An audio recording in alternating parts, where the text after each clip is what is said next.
Ada loh anak yang sekarang jadi ayah, tahu banget dia benci sama bapaknya dulu ketika bapaknya mengkhianati ibunya. Ketika dia dewasa, ternyata dia mengulang pola serupa loh. Dia punya selingkuhan, istrinya sama dia akhirnya ke psikolog. Masih mending dia loh daripada bapaknya. Dia selingkuh tapi istrinya dia bikin fulfill secara finansial, itu dia sejahtera.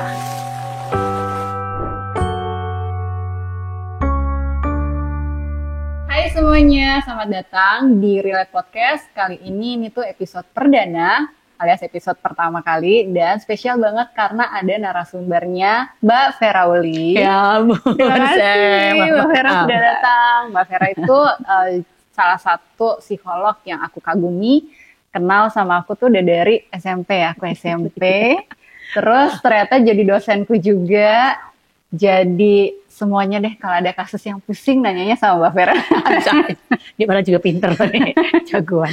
Mbak, thank you banget loh udah datang ke sini. Terus kegiatannya Mbak Vera apa aja nih? Biasanya kan pasti sibuk kan Mbak.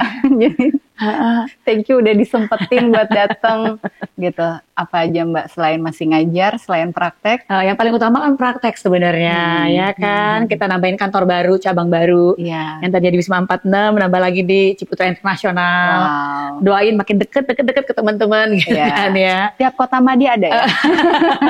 Bisa aja. Amin gitu kan. Kan Jakarta Pusat udah, Jakarta udah, Barat Jakarta Barat udah. Nanti menyebar ya, selatan, timur, doakan. Nah, yang pasti ngurus keluarga itu pasti. Tahu kan ya, kalau ngurus anak tuh nggak gampang ya, Sam ya. Apalagi meskipun kita ya, psikolog ya, ngurus anak remaja dengan gangguan tumbuh kembang itu nggak gampang. Ya kan. Belum seminar talk show, ini sama nih ya kita ya. Seminar aja, talk show aja. Sampai nggak sempet ngapa-ngapain lagi ya nggak sih. Nulis-nulis masih dong, masih ya kan ya. Ditungguin buku berikutnya Mbak. Doakan. Gitu sih Sam. Iya, memang Mbak Vera tuh segudang aktivitasnya, banyak banget ya Mbak.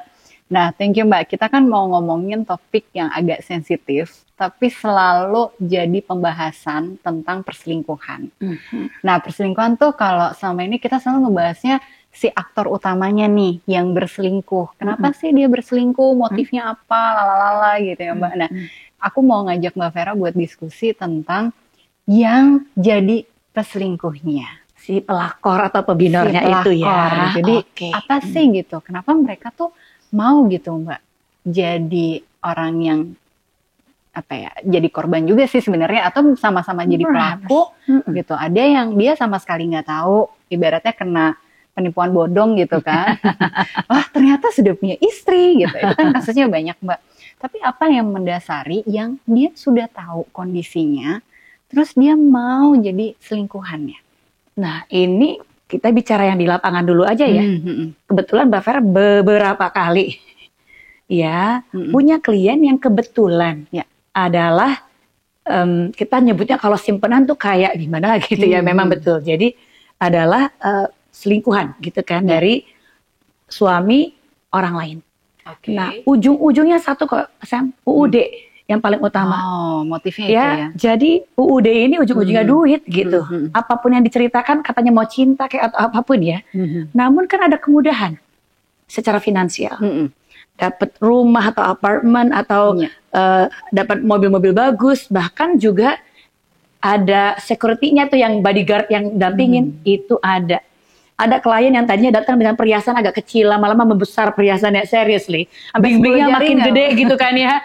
Jadi itu ada UUD, namun kita terlalu naif. Kalau kemudian kita bilang bahwa relasi si selingkuhan ini terhadap pasangan yang udah punya keluarga tadi hanya sebatas transaksional secara finansial, enggak juga. Kalau naif, selalu ada ulterior motif namanya. Apa itu ulterior motif ya? Ini bahasa-bahasa psikologis, tapi kita bisa jelaskan. Itu motif-motif tersembunyi. Motif-motif yang hidden agenda, hidden motif. Kalau yang secara transparan pasti, ya tadi, orang kan di permukaan katanya cinta gitu. Selalu kan katanya cinta gitu kan ya. Namun ujung-ujungnya di bawah-bawah sini, si UUD. Namun kalau kita telusuri lebih lanjut lagi, ternyata nggak melulu UUD, kita terlalu sederhana melihatnya. Ada kok orang yang UUD, ujung-ujungnya duit, dia butuh uang, tapi nggak jadi selingkuhan kok. Bahkan ada yang insaf, nggak pengen gitu kan ya, malu gitu. Nah ternyata kalau kita telusurin ulang, basis keluarga di masa lalu itu nentuin banget. Mbak Vera pernah punya klien yang dia pacaran sama suami orang, padahal dia perempuan independen, berkarir, ya dia punya properti sendiri, jadi bukan dikasih sama pacarnya atau enggak. Dan satu kantor kebetulan mereka, dan tiap jam-jam tertentu ngelipir lah, ya kan ya. Nah dia tentu secara di dalam sini nurani namanya, kita menyebutnya conscience, ya bukan consciousness tapi conscience. Jadi ada nurani yang bilang ada perasaan ya konflik di dalam sini ya, namanya inner konflik namanya, ada konflik di dalam dia. Jadi faktor uang kah yang diharapkan tadi? Enggak. Ternyata ada faktor lain lagi nih, family. Kalau kita mundurin ulang ke belakang, tadi mimpi-mimpinya tentang, Mbak, mimpinya kok serem-serem ya. Mimpi tentang suster ngesot yang dikejar-kejar suster ngesot di lorong. Kok agak horor. Jadi Mbak Vera cermatin dong, oh ini orang ada inner konflik nih antara penghayatan keagamaannya karena dia agamis. By the way, selingkuhan ini seringkali yang syariah ya. Jadi agamis gitu ya. Pakai kerudung, cakep, cantik, putih, mulus, perfect gitu ya Mbak. Perfect. Kadang-kadang gini, wow, kayak gini sayang amat dia nggak mau cari pasangan yang benar aja gitu kan. Ternyata sukar bagi dia ini udah kesekian kali pacaran dengan suami orang. Dan pacarannya selalu nggak berlangsung lama, paling cuma 1 tahun 2 tahun. Bubar jalan, jatuhnya gitu lagi, ketemu dengan suami orang lagi. Kok mau ya? Ternyata ditelusurin kembali di belakang, nanti terkait dengan mimpi tadi. Ya dia ternyata besar dengan neneknya. Bapak ibunya pisah waktu dia kecil, bapaknya nggak pernah nongol lagi, look at that. Jadi ada penghayatan bahwa dia craving gitu, jadi longing for father's love, father's need. Dia suka dengan laki-laki yang lebih dewasa, mature, yang kayaknya lagi mampu memenuhi tadi. Ya motif-motif tentang love yang unfulfilled, nggak terpenuhi waktu dia kecil dulu. Dan kebetulan karena tinggal sama neneknya jadi agamis dong ya. Ya sebetulnya ya. Itu sebab akhirnya mimpinya tadi tentang kejar-kejar suster ngesot. Begitu dia paham tentang ini, jadi Mbak Vera akhirnya dimodifikasi dikit aja. Dia selalu menghayati kalau lagi berhubungan secara intimate dengan pasangannya itu kayak zina gitu.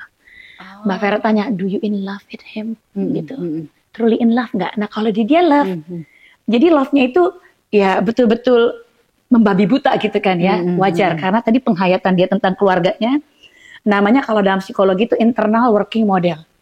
Jadi kalau gaya pengasuhan orang tua kan ada nih, gaya pengasuhan orangnya secure, ini insecure. Nah ini penghayatan si anak atas pengasuhan orang-orang di sekitarnya dulu, neneknya dulu ngasuh dia seperti apa, tante-tantenya ngasuh dia gimana.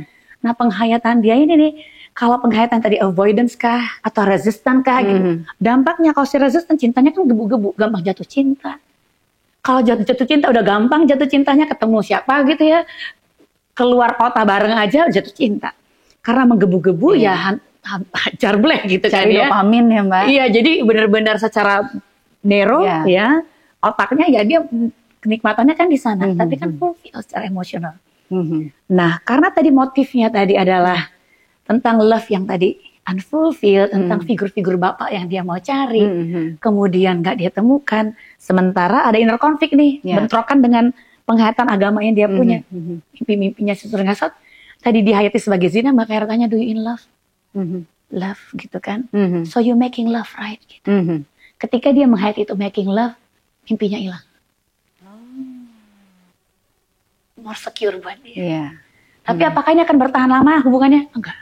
Iya, itu yang menarik karena kan? Tadi dalam penghayatannya dia, cintanya seseorang tuh akan pergi kan. Love itu one day akan pergi kayak papanya pergi dulu gitu. Nggak ayah ini penting banget ya. Mbak Vera tuh kalau udah ngomong tentang peran ayah yang disfungsional, ayah yang ninggalin anaknya gitu aja. Anaknya kan punya penghayatan bahwa oh papa itu one day akan pergi. Itu kalau papanya pergi. Kalau papanya selingkuh, oh one day bapak itu memang akan selingkuh. Jadi love nggak bisa dipercaya dong.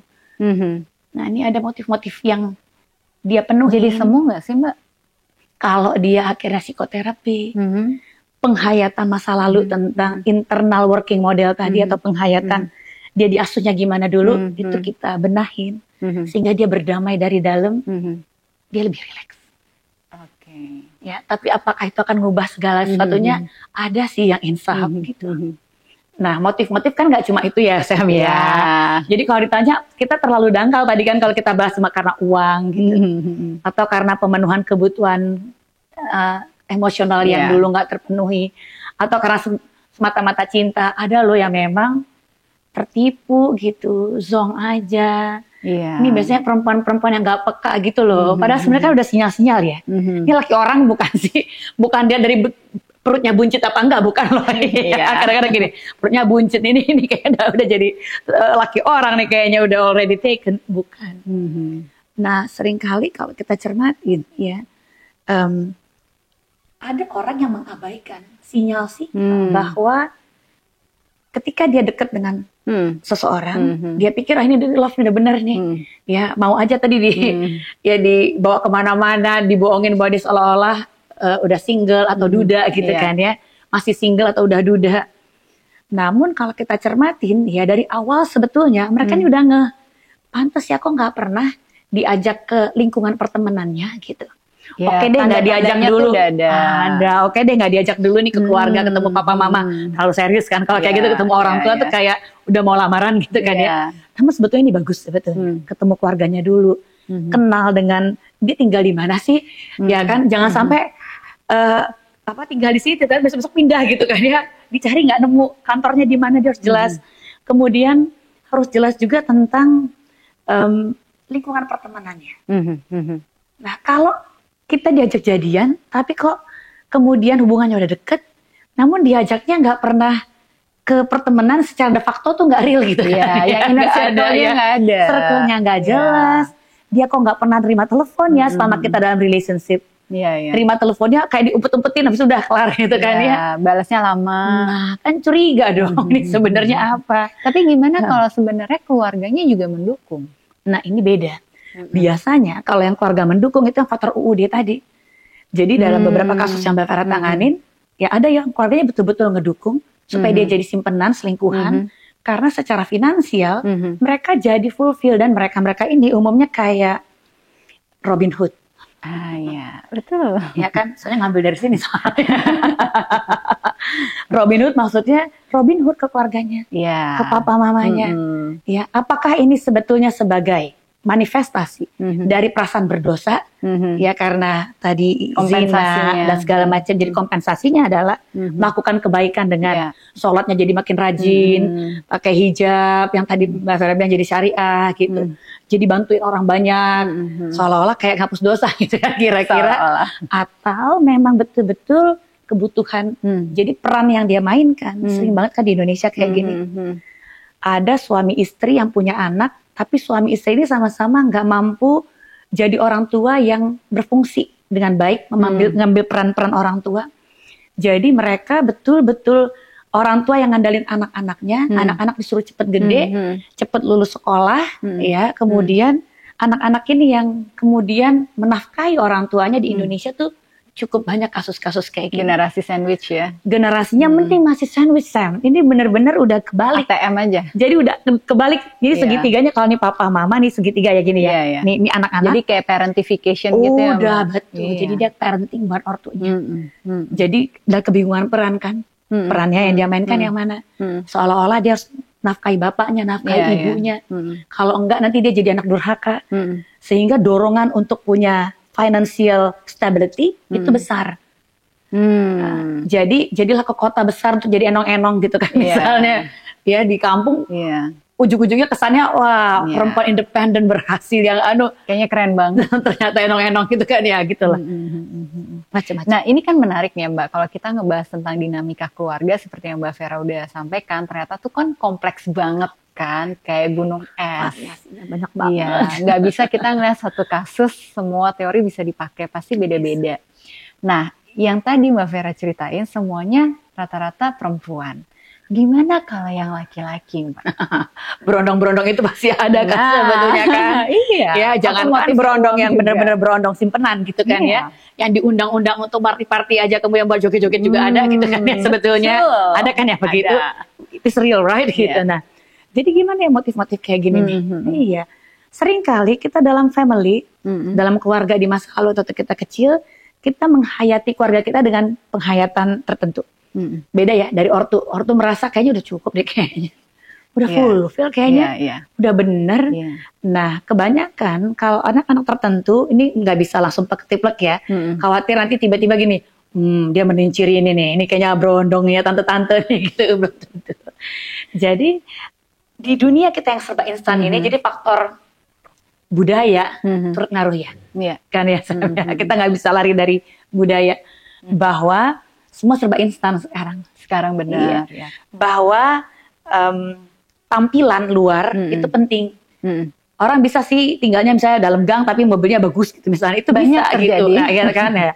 Atau misalnya mobilnya bagus banget, nanti rumahnya masih nyewa misalnya, itu banyak. Atau ternyata ya tadi dipinjemin apartemen gitu misalnya. Sering kayak gitu kan. Dipinjemin ternyata nah itu banyak. Nah, di dunia serba instan kayak tadi ya, dan ingat semua orang pengennya cepet gitu. Semua pengen mudah, baik secara finansial tadi. Nah, ada anak-anak laki-laki yang kan di Indonesia memang ortu-ortu kurang terlibat ya kadang-kadang. Udah anaknya banyak, ortunya kerja dua-duanya. Yang satu buruh pabrik, gak pulang-pulang soalnya shift melulu gitu kan ya. Yang satu apalagi gitu. Satpam. Iya, yang pokoknya gak hadir lah gitu. Udah satpam, istrinya 2 apa 3. Itu real. Betul, beda-beda kota lagi. Beda kota. Setiap ada gitu kan. Nah, setiap kecamatan ada satu. Nah, si anak-anak ini ya tentu anak-anak yang besar tanpa penghayatan internal working model tadi yang sehat alias insecure. Nah, anak-anak kayak gini tentu dia cari figur dong. Ya kan, ketika dia besar. Nah, ketika dia memang cakep kebetulan, good looking kan ya, terus kemudian dia tahu bahwa dia potensial untuk bisa punya relationship. Jadi harus ada modal fisik ya Mbak. Dengan perempuan-perempuan yang matang, ya udah. Ya, ada kemudahan-kemudahan. Nah, itu UUD itu kalau yang itu kan ada UUD. Terserah dia mau bilang bahwa karena cinta, of course cinta, tapi ada ulterior motif di belakangnya. Atau tadi ada orang-orang yang tertipu aja. Ya, dimanipulasi yang seperti kita bahas, tapi kemudian dia jadi punya motif neurosis gitu loh. Apa itu motif-motif neurosis? Seolah-olah bahwa dia bisa nyelamatin orang ini dari pasangan yang gila itu gitu kan ya. Kan kadang-kadang jadi Robin Hood juga. Robin Hood ya kan ya. Jadi selalu merasa bahwa ya kan namanya mau selingkuh dari pasangan ya nggak sih? Ada aja yang diceritain tentang pasangan. Pasangan dikatain udah gendut lah sejak ngelahirin, nggak jaga badan gitu kan ya. Pasangannya dianggap kemudian soalnya pasangannya suka kasar gitu. Suka menghina suaminya misalnya, atau menghina istrinya misalnya gitu kan ya. Atau ditinggal-tinggal, pokoknya semua serba salah deh. Padahal sebetulnya itu light kan. Buktinya mereka tetap mau dalam relationship. Nah, si laki-laki tadi bisa loh penghayatannya jadi kayak betul-betul ketapang bersinar gitu ya. Jadi kayak pakai baju baja gitu ya, mau nyelamatin perempuannya. Ultraman. Iya kan, jadi Ultraman buat si perempuan yang udah matang tadi. Ingat, dia menikmati relasi dengan perempuan matang yang menggambarkan ya love dari mom's love gitu. Ya kan? Jadi kayak mother complex juga. Mother complex salah satunya. Jadi fulfill, financially fulfill apalagi. Gitu kan ya. Aku pernah ketemu nih Mbak sama salah satu orang lah gitu. Dia tuh terjebak, si laki-laki ini terjebak lah dengan hubungan perselingkuhan. Jadi jadi selingkuhan istrinya seseorang. Nah, dia bilangnya tuh justru gini, iya gue mau belajar dari si istri ini. Kalau jadi laki-laki dewasa tuh kayak gimana? Karena si istri ini akan selalu ngomongin tentang suaminya. Gitu. Jadi itu tadi motif-motif neurosis tadi, ya kan? Neurosisism sebetulnya. Bahwa seolah-olah dia nih yang akan nekel nih ginian. Karena tadi waktu dia kecil pun ada kebingungan peran sebetulnya. Tentang anak tuh perannya semana sih? Karena ada ortu-ortu yang sengaja ngerjain anak, punya anak banyak demi kebahagiaan pribadi gitu kan. Ya, anak-anaknya aja disuruh ngapa-ngapain ke orang tua. Sehingga anak-anak ini bingung loh sebetulnya. Ya, ini peran ortu apa peran anak ya? Kalau nggak dilakukan dia durhaka bukan sih? Nah, anak-anak dengan kompleks kayak begini, ya mudah sekali nanti untuk jatuh cinta dengan yang lebih matang, atau tahu bahwa kalau dia jatuh cinta, love-nya nih akan sementara aja kan? Love ini nggak akan bertahan lama ya, cinta sejati itu nggak ada sebenarnya. Sehingga kalau punya relationship dengan pasangan orang lain, orang udah menikah atau berkeluarga, dia tahu bahwa ini nggak akan kemana-mana. Dan they enjoy it gitu. Bahwa relasinya nggak kompleks. Kalau relasi kan kompleks sebetulnya. Ada momen fall in love, honeymoon fase. Ya kita cinta banget, semua serba good. Ada momen ketika kita makin dekat, fall out of love. Jadi ada konflik, ada argumen. Ya kita berantem gitu kan ya. Kemudian kita bisa benahin nih, sehingga bisa fall back in love. Again gitu terus kan polanya. Jadi again naik turun naik. Tapi trennya persis kayak tren saham atau LM gitu, naik meskipun aku tetap ada tapi naik sebetulnya, makin stabil sebetulnya. Nah, di orang-orang tertentu dengan internal working model tadi yang penghayatan bahwa pengasuhan dari orang tuanya adalah insecure, baiknya avoidance, resistant dia tahu, terutama avoidance ya. Love itu nggak ada yang bertahan lama, love akan pergi, love cinta sejati itu nggak ada. Jadi mereka sangat nyaman punya relasi dengan pasangan orang lain. Karena yang suka-suka aja gitu ya. Karena tahu bahwa ketika love-nya makin kompleks, kita bubar ya gitu. Besok ngulang lagi ceritanya gitu lagi. Gitu nggak lagi bisa go deeper gitu ya Mbak. Nggak bisa going deeper. Kecuali ada alasan lain lagi ya, ulterior motif berupa ekonomi tadi. UUD. Dipertahankan aja dulu, pertahankan. Digotok-gotokin nggak apa-apa, ditabok-tabokin nggak apa-apa, pokoknya transferan kenceng gitu. Karena ada yang kayak gitu. Banyak nih tapi besok dikasih jalan-jalan nonton Formula One gitu. Pokoknya kartu kreditnya jalan terus. Gitu kan. Iya, benar. Kompleks.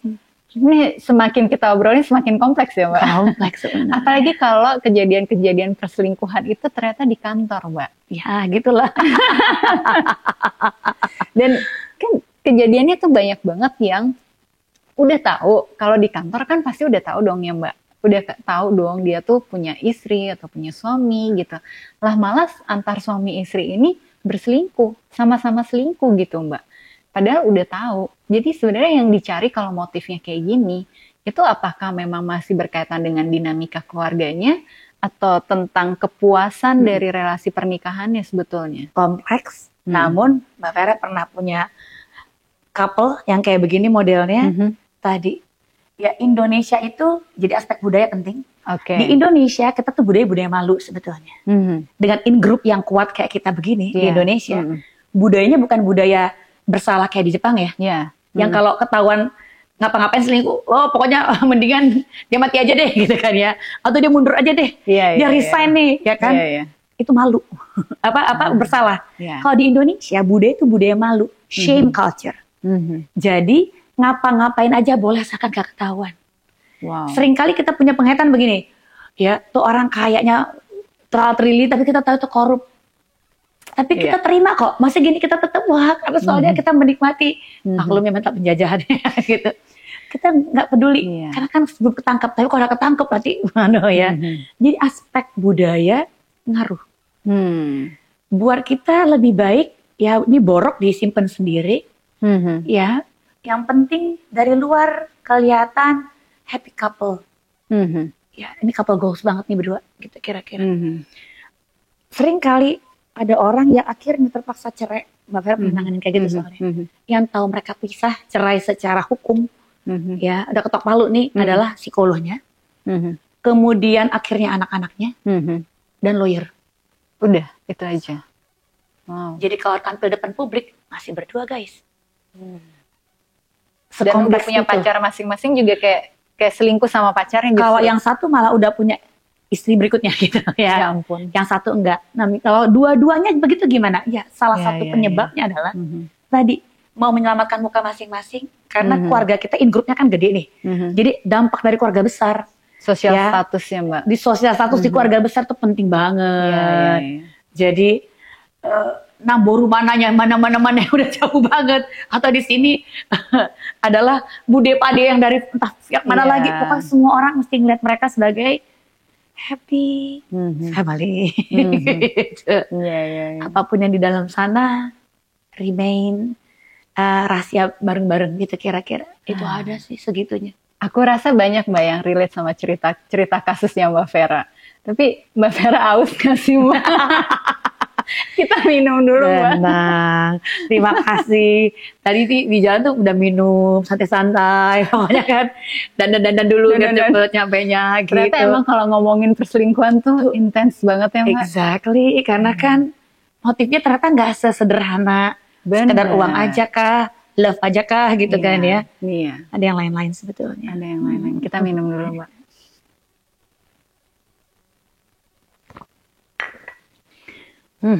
Mikirin tentang perselingkuhan dan segitu kompleks motifnya orang ya Mbak ya untuk melakukan perselingkuhan yang nggak selalu bisa pakai teori yang sama gitu. Terus gimana dong Mbak buat orang-orang yang udah ada di persimpangan ambang, kayaknya aku butuh berubah deh supaya aku tidak mengulangin siklus ini lagi, karena kan sekarang banyak banget yang mulai sadar nih Mbak, Punya dengan kesadaran ya, self awareness gitu ya, ya. dengan banyaknya teori-teori psikologi, para psikolog bikin konten gitu kan, itu kan bikin trigger orang-orang untuk kayaknya gue tuh udah salah jalan deh, pengen berubah gitu. Tuh mulainya tuh dari mana sih Mbak? Jadi ya ingat tadi di usia, selalu dalam tahap usia ada rentang usia begini kan, ada usia sekolah, usia nanti kemudian remaja, usia dewasa aja macam-macam nih, dewasa muda, madya, kemudian lagi berikutnya gitu kan ya, dewasa akhir apa tua gitu akhirnya. Tuanya juga ada macam-macam, tua yang muda, tua pertengahan, tua beneran gitu yang umur 80-90 ke atas. Nah ternyata di tiap tahap umur tadi selalu ada yang namanya krisis. Krisis ya. Selalu ada krisis. Nah semakin potensial dia krisis di tahap-tahap berikutnya ketika waktu dia muda udah krisis. Ternyata krisis ini sering patternnya berulang sebetulnya. Berulang. Wujudnya aja kadang-kadang berubah. Contoh, ada yang dari mudanya ya seneng banget, udah seneng ya untuk self stimulation, alias masturbation, ya, alias lagi nyoli deh, anak zaman sekarang bilang gitu ya. Dari muda dia udah begini, dan kemudian berkembang perilakunya. Jadi dari remaja dia udah pergi tuh ke gitu ya, udah tutup tapi udah ganti nama gitu ya. Udah main ke situ, udah pakai PSK. Yang berbayar itu yang berbayar. Nah, tadi kan self stimulation. Kemudian mainnya dengan berkembang nih, ya. Ada sih yang self stimulation akhirnya ke porn stuff aja gitu. Ada yang berkembang pakai PSK. Ini polanya kan ya. Saat dia menikah, akan punya problem nggak tentang seksualitas? Ada. Akan mungkin nggak berulang pola-pola tadi, bahwa sukar buat dia untuk punya relasi primer dengan satu pasangan seksual yang eksklusif, karena tadi biasa ganti-ganti. Benar. For fun. Iya. Buat istrinya fantasinya udah macam-macam gitu kan Mbak. Buat istrinya, suamiku selingkuh gitu. Buat suaminya bukan selingkuh sih, dia tetap sama istrinya cinta. Iya. Mau dalam relationship, dalam pernikahan, dalam keluarga.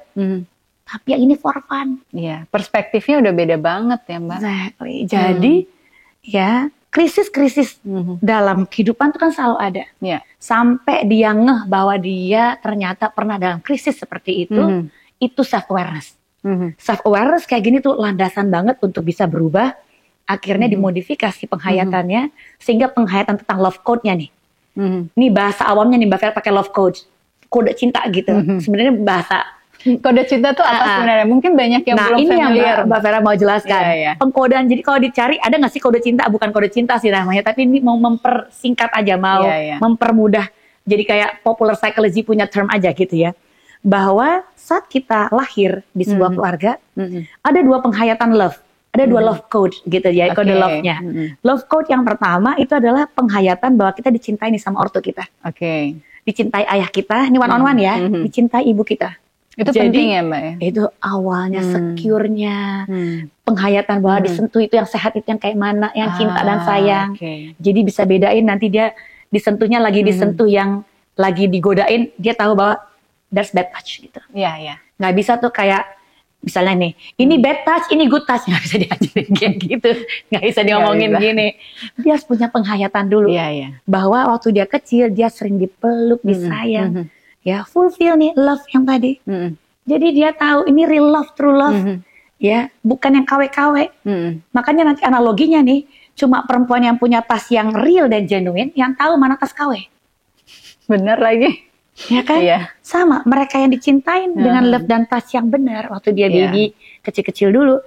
Nanti di umur 2-3 tahun ke atas dia bisa bedain this is bad touch. Nah, jadi love code yang pertama dia dicintain tadi. Love code yang kedua, dia lihat relasi adult love Cinta yang dewasa antara ayah ibunya. Sehat nggak cintanya? Atau dia lihat nih, ibunya dominan banget, atau nih bapaknya nggak hilang-hilang, atau ibunya yang punya extra life gitu misalnya ya. Nah, kalau dua ini sehat, sehatlah penghayatan tentang cintanya. Sampai kapanpun. Nggak ada tuh yang tadi self stimulation, nggak akan ke situ. Nggak ada tuh yang namanya punya penghayatan tentang orientasi seksual tertentu yang gimana-gimana. Kalau dua ini sehat. Dan itu harus sepanjang jadi anak sampai umur 18 tahun, atau sebetulnya ada masa usia kritisnya yang perlu penting? Betul sekali. Jadi kalau yang tipe yang pertama ini ya setidaknya sampai usia sekolah dasar deh, awal deh. Ya, sudah tahun ke bawah deh. Tapi kalau yang ini setidaknya sepanjang dia sampai remaja, dari dia kecil dia bisa liatin mereka sehat gitu. Sampai matang kepribadiannya sampai gitu ya. Matang. Exactly. Kalau udah fulfill nih dua krisis-krisis tadi, mudah-mudahan insya Allah tuh nggak kejadian deh gitu kira-kira. Dia mampu handle. Dia tahu bahwa nih relasi yang nggak sehat buat dia. Ini toxic dia tahu. Dan kalau dia cukup ini, dia tahu bahwa I don't deserve it. Saya nggak layak dapat love yang separuh-separuh. Saya nggak layak dijadiin pilihan kedua, second option. Saya nggak layak nih tempatkan kayak gini-gini. Harga dirinya harga bagus. Diri dan confidence-nya positif, semuanya sehat. Kalau dua ini rusak, salah satunya aja rusak, udah kejadian di sesuatu di sini. Nah, penghayatan tentang love code inilah yang kita mau benahin. Setelah dia punya kesadaran tadi, self awareness, ya gue krisis gitu. Ininya dibenahin, diputar ulang. Kita mulai dari nol ya, gitu. Oke, ini menarik ya Mbak ya. Mbak Vera tuh bilang kalau misalnya ini penting banget sih si kode cintanya ini gitu.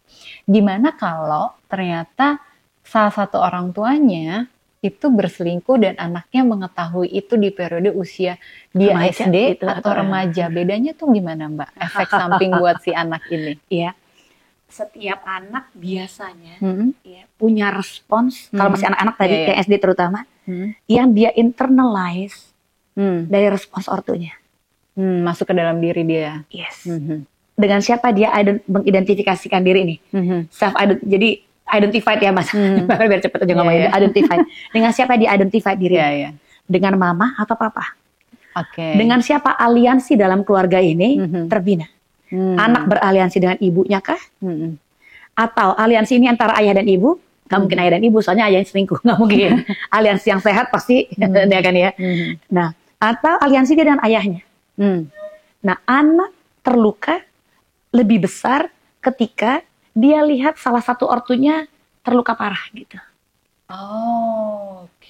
Jadi respons orang tua waktu anak SD ke bawah itu penting banget. Kita tahu bahwa you hurt, but please don't overwhelm gitu ya responsnya di depan anak, karena itu yang ditangkap gitu anaknya. Apalagi kalau ada orang tua yang ternyata dia nggak punya teman lain misalnya, nggak kepikiran untuk pergi ke pakar, sehingga anaknya jadi psikolog buat dia dengerin curhat-curhatnya tentang pasangan yang selingkuh. Yang rusak siapa? Bukan ibunya, bukan yang diselingkuhin, atau bukan ayahnya yang diselingkuhin, misalnya salah satu yang diselingkuhin. Si anak yang lebih rusak sebetulnya, penghayatan tentang love code tadi.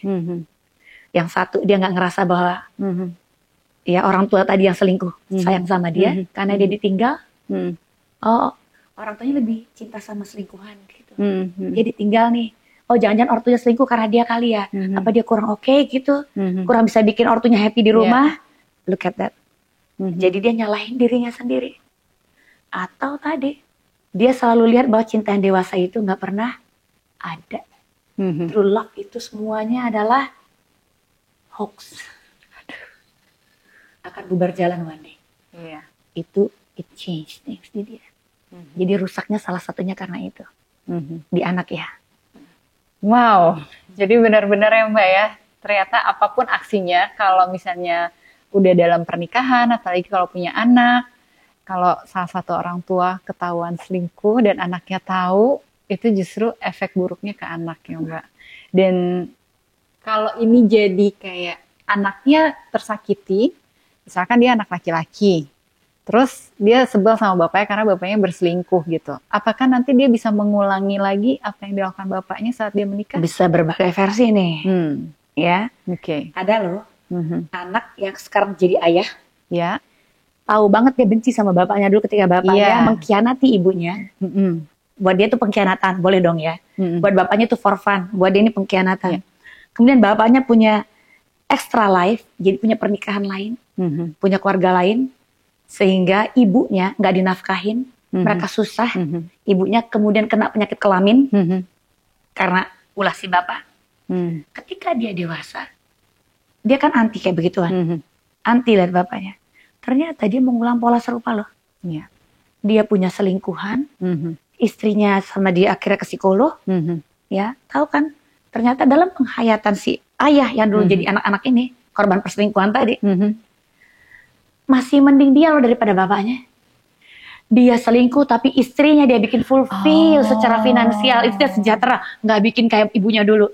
Dan dia rutin cek ke dokter, ya sehingga tahu bahwa dia nggak punya penyakit menular seksual. Waduh. Jadi dia jauh lebih baik daripada papanya. Tapi kan polanya berulang. Iya, walaupun preventifnya ada ya. Exactly. Iya. Jadi variasinya macam-macam. Bisa nanti dalam bentuk pengulangan yang sama, pengulangan pola, atau dia kompensasi bahwa dia sama sekali nggak kayak gitu. Atau malah jadi bahkan sampai sama sekali nggak begitu, sampai akhirnya dia nggak jatuh cinta sekalian. Karena one day akan nyakitin perempuan, dia khawatir kemampuan laki-laki untuk nggak nyakitin perempuan. Apalagi kalau tuh remaja dia pernah punya pacar, kemudian dia pernah nggak sengaja nyakitin pacarnya gini. Ternyata laki-laki itu ternyata potensial untuk nyakitin perempuan, lebih baik dia nggak punya relationships. Atau tadi dia craving for daddy's love, longing untuk cinta sang ayah gitu kan ya, karena penghayatannya tadi dua rusak. Kemudian kebetulan punya ini macam-macam ininya ya faktornya. Kebetulan punya pengalaman waktu masih kecil, ya kan sering kan anak laki-laki sama sepupu sama apa tuh main timpa-timpaan, apa namanya main gulat-gulatan. Kemudian dia menghayati bahwa ini bukan real case soalnya ada. Ternyata ada kenikmatan ketika dia menghayati bahwa alat kelamin sepupunya nyentuh bagian tertentu di tubuhnya. Waktu zaman SD itu nggak terasa seperti apa-apa sih, meskipun ada sesuatu di situ. Ketika remaja, ketika fantasi seksual mulai aktif, aktivitas seksual perdana yang dia bayangkan adalah persis seperti gulat-gulatan itu. Dan kita pikir waktu kita remaja, love sama seks itu ya, jadi love sama lust itu seks gitu ya, adalah dua hal yang saling interchangeably saling mirip gitu. Padahal kan bukan. Jadi dia pikir dia menikmati relasi yang demikian. Mulai ragu-ragu tentang pilihan seksualnya. Jadi sexual preference, alias kata lainnya orientasi seksual. Tapi ini bukan cuma satu penyebab ya. Tadi Mbak Vera kan sebutin ada faktor A, faktor B, faktor C, faktor D. Gitu. Nah, variasinya kira-kira bisa kayak gitu. Wow, jadi dinamika keluarga tuh penting banget. Kayaknya ngobrol sama Mbak Vera tuh bisa 24 jam nonstop ya Mbak. Aja sih. Saya kasus kita banyak ya. Banyak kasus kita bisa kalau dijadiin case-case kayak gini kan dibahas jadi sesuatu kan. Jadi sesuatu. Oke, last question nih Mbak. Biasanya kalau nanganin yang kasus kayak gini, supaya mereka kembali ke jalan yang benar katanya, kembali bisa menikmati hidup tanpa berbuat zina, itu butuh berapa sesi Mbak? Sebentar, ini value siapa dulu? Tiap orang beda ya? Value klien bukan value kita. Value-nya Mbak Vera nih. Ya, kebetulan cukup religius meskipun nggak ada, itu beda-beda ya. Tapi zina is big no gitu. Tapi for my client, belum tentu. Gak bisa kita jadiin standar normanya kita, standar value of life-nya kita ke mereka. Tugasnya psikolog tuh sebatas, tadi dia datang buat apa sih sebetulnya? Ternyata dia punya kesadaran kayak tadi nih, ya. Tiba-tiba mau hijrah di umur 30-an, menjelang 40 kan kadang-kadang ada perubahan pengen lebih agamis, lebih religius. Nah kalau kayak gitu sih lebih mudah. Tapi ini dari orangnya sendiri. Nggak pernah ada kita mampu nyadarin orang dengan total, ya bisa mendorong atau trigger dia tuh datang ke psikolog misalnya, itu nggak pernah bisa gitu sih. Jadi pure kita ngacu pada value apa yang dia mau pegang, sebatas itu. Jadi kalau case-nya cuma ringan, bedakan ya dengan case-case berat, maksudnya udah halusinasi apa parah segala macam, itu bisa tahunan kan. Iya. Tapi kalau case-case ringan masuk dalam V-code. V-code itu berarti minor aja impact-nya. Ya, bisa 2 sesi, ada yang 1-2 sesi, 2-3 sesi, bisa misalnya 5-6 sesi, tergantung kemat. Kalau Mbak Vera kebetulan karena level klien kebetulan banyak yang level AA plus misalnya. Nggak pernah ada isu yang sangat-sangat yang sampai aduh yang gangguan mesti bla bla bla bla enggak sih gitu. Ya, jadi banyak V-code minor gitu. Jadi biasanya sebentar ya, Mbak. Jadi tergantung kebutuhan. Tergantung kebutuhan ya. Tergantung kebutuhan sebatas mana nih kita mau. Jadi antar pakar nanti nggak bisa nih. Gini nih, dia berapa sesi megangnya belum tentu sama. Profil kliennya aja udah beda. Apalagi kalau di daerah, di puskesmas daerah teman-teman kita ini berat. Tahunan juga nggak kelar itu. Iya benar. Soalnya support systemnya kurang, handnya kurang. Pokoknya nggak lengkap semua deh pokoknya. Jadi benar-benar subjektif ya Mbak ya. Subjektif. Thank you Mbak Vera for coming.